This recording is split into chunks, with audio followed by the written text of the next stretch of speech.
What is going on, guys, and welcome back to Touchdowns to Home Runs. My name is Bernie. Thank you for joining us today on the Touchdowns to Home Runs show. Hope that your day is going absolutely fantastic.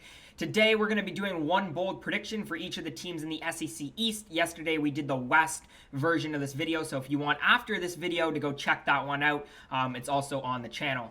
Before we get into today's video, though, just remember that these are bold predictions. I don't necessarily think that these are going to happen. I just think these are things that these teams should be striving for in the upcoming college football season. Also, if you do enjoy today's video, please do me a huge favor. Make sure to hit that thumbs up button, subscribe to Touchdowns to Home Runs for more videos just like this. But let's get it started with the Georgia Bulldogs, and the bold prediction I have for them: JT Daniels sets the Georgia passing yard record for a season and sneaks into winning the Heisman Trophy. Now, the current record for Georgia is only 3,893 passing yards, set by Aaron Murray back in 2012.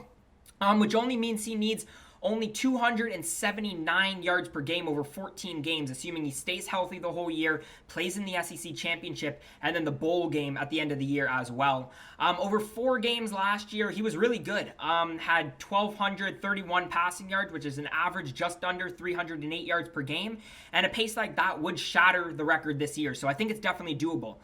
In terms of the Heisman talks, currently sits at third best odds behind Spencer Rattler, Bryce Young. Definitely not the favorite in my opinion, but again, given how good he was down the stretch of this season, I think there's no doubt he's a top quarterback in college football this year and definitely going to be in those talks for Heisman. Next up, we got Kentucky. Now, this is a bit of an interesting one, but for Kentucky, I put that they reach either 9 or 10 wins this season. Now, 10 wins would be really, really pushing it. I think 9 is sort of that mark that you would say it's a really, really good year for the Wildcats.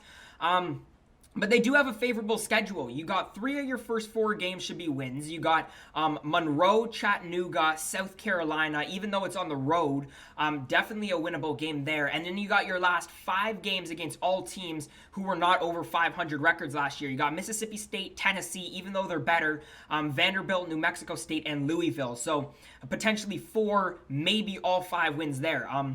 Which gives you 8 potentially already. And then for 9 or 10, you need 1 or 2 wins against Missouri, LSU, Florida, or Georgia. Now, Missouri I expect to be probably third best on this side of the SEC. LSU's probably the most doable with Missouri, though. But I mean, Florida definitely lost a lot of people. They're beatable. I don't think they're going to beat Georgia. I think they're far and wide the best team in the SEC East. But I think, to say that they could potentially sneak out 1 win against those 3 other teams, I think it's definitely doable. Next up for Florida. Now, this is a very bold prediction as well. Some Florida Gators fans might not be too very happy with this prediction. But I have Gators potentially going into the Georgia game later on in the season with only 4-3 record. Now keep in mind, before this Georgia game, you got Alabama at home. Even though it's a home game, they still won't be favored. And even though Alabama lost a ton of guys on offense, they've got a very good defense and the best recruiting class ever coming in. This Alabama team is still going to be very, very good. So I have that as a loss. And then just before that Georgia game, you got LSU on the road. Now, LSU was not good last year, but they're a lot better this year. You got a lot of returning guys on defense, which is something they didn't have last year. I think Boutte is one of the best receivers, and not only the SEC, but in all of college football.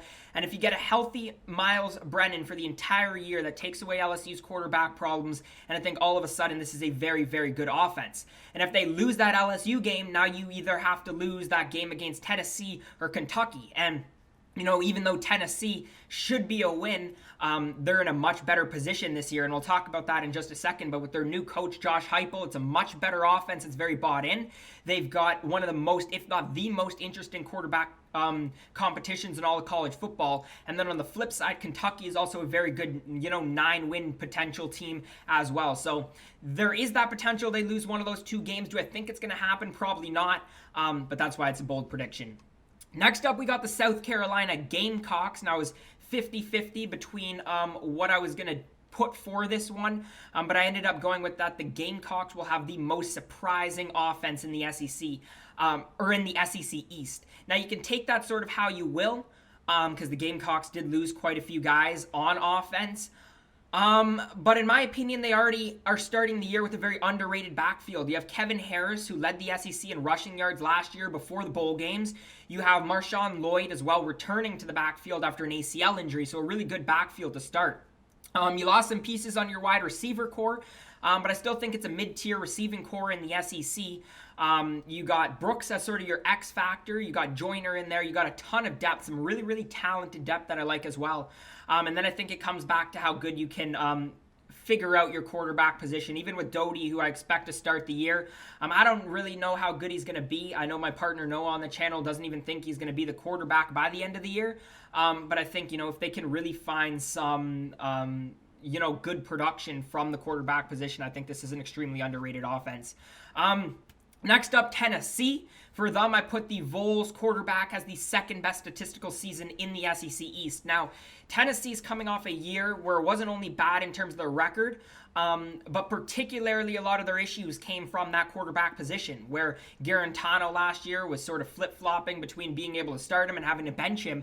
But this year, you got the most interesting quarterback competition in all of college football. You got a four-way battle between four guys who I think are winning college football quarterbacks. You got Hendon Hooker, Harrison Bailey, Brian Maurer, and Joe Milton. Now, with Hendon Hooker, you're getting a transfer out of Virginia Tech, a very good gunslinger. I haven't seen him too much, but I know there's high expectations for him. Harrison Bailey looked very, very good in the spring game. His ability to sort of just stay composed in the pocket, throw that ball downfield, did a great job of really throwing into some tight windows. You got Brian Maurer, looked good in the spring game as well.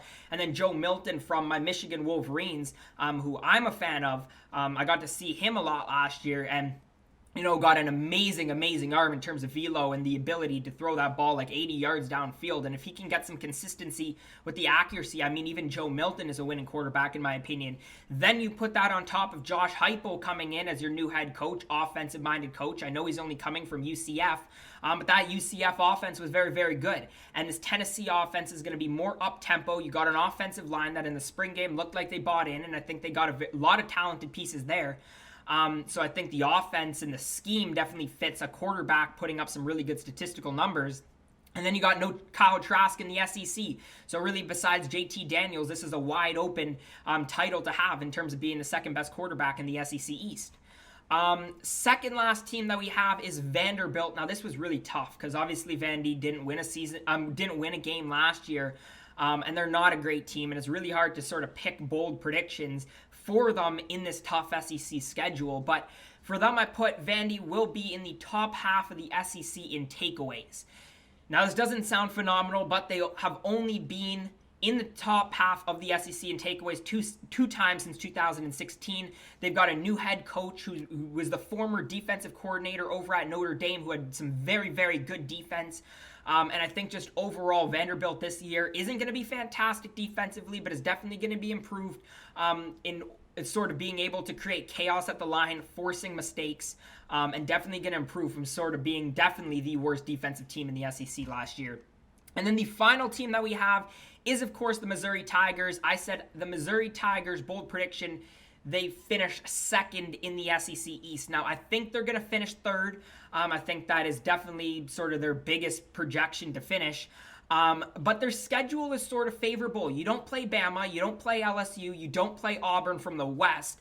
And I think they're definitely a better team this year than they were last year. A lot of talent all over this roster. The issue, though, that I have with this bold prediction is that I think you're going to have to be 9-3, which means you're either going to have to beat Texas A&M, Georgia, or Florida. Now, I think Florida is probably the most likely there because I think Georgia and A&M are both teams who are really going to be phenomenal this year and pushing for the playoffs. And I think Florida lost a lot of guys, definitely on offense, and I think Florida's the most beatable there. But again, will it happen? I don't think so, but that's why it's a bold prediction.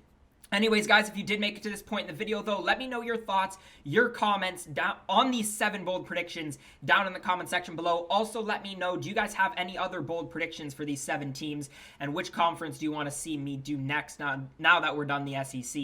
But anyways, guys, if you did enjoy today's video, make sure to leave a thumbs up, subscribe to Touchdowns to Home Runs. It only takes you 1 second, but it'd do me a huge, huge favor. And you guys won't miss out on the college football content that's going to be coming out in the near future. But as always, guys, thank you so much for watching, and I hope to see you again next time.